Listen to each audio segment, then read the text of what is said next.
விசிலடிச்சாங்க கொஞ்சம் நேரம் உடனே உட்கார வச்சுக்கிட்டு இந்த ஆதவர்ஜனான்னு ஒருத்தர் இருக்கார், அக்கப்போர்னா பெரும் அக்கப்போர். அது ஏற்கனவே இவருக்கு ஒர்க் பண்ணுச்சு, ஸ்டாலினுக்கு ஒர்க் பண்ணிச்சு போன ஆட்சியில்.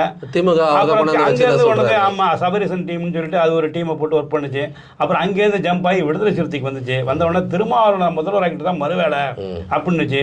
கூட்டணிக்குள்ளே குழப்பம் ஏற்படுத்துகிற மாதிரி திருமாவளவனுக்கு நீங்கள் திருமாவளவன் அவர்களுக்கு நீங்கள் துணை முதல்வர் பதவி கொடுங்கன்னு திமுகவுக்கு கோரிக்கை வச்சு அந்த பஞ்சாயத்து கொளுத்தி போட்டுச்சு. இப்போ அங்கேருந்து என்ன பண்ணிட்டு அங்கே அவங்க அங்கே இருக்க முடியாது. அவர் கொஞ்சம் யோசிக்கிற அரசியலாக ப்ரிப்பேர் ஆனவர் திருமாவளவனை நம்ம குறைச்சி மதிப்பிடுவதற்கு எல்லாம் ஒரு பெரிய போராளி. இன்னும் சொல்ல போனால் சார், அந்த தமிழ்நாட்டு அரசியல் 2 பேர் நினைச்சா மாற்றிடலாம் சார். ஒன்று டாக்டர் ராமதாஸ், இன்னொன்று திருமாவளவன்.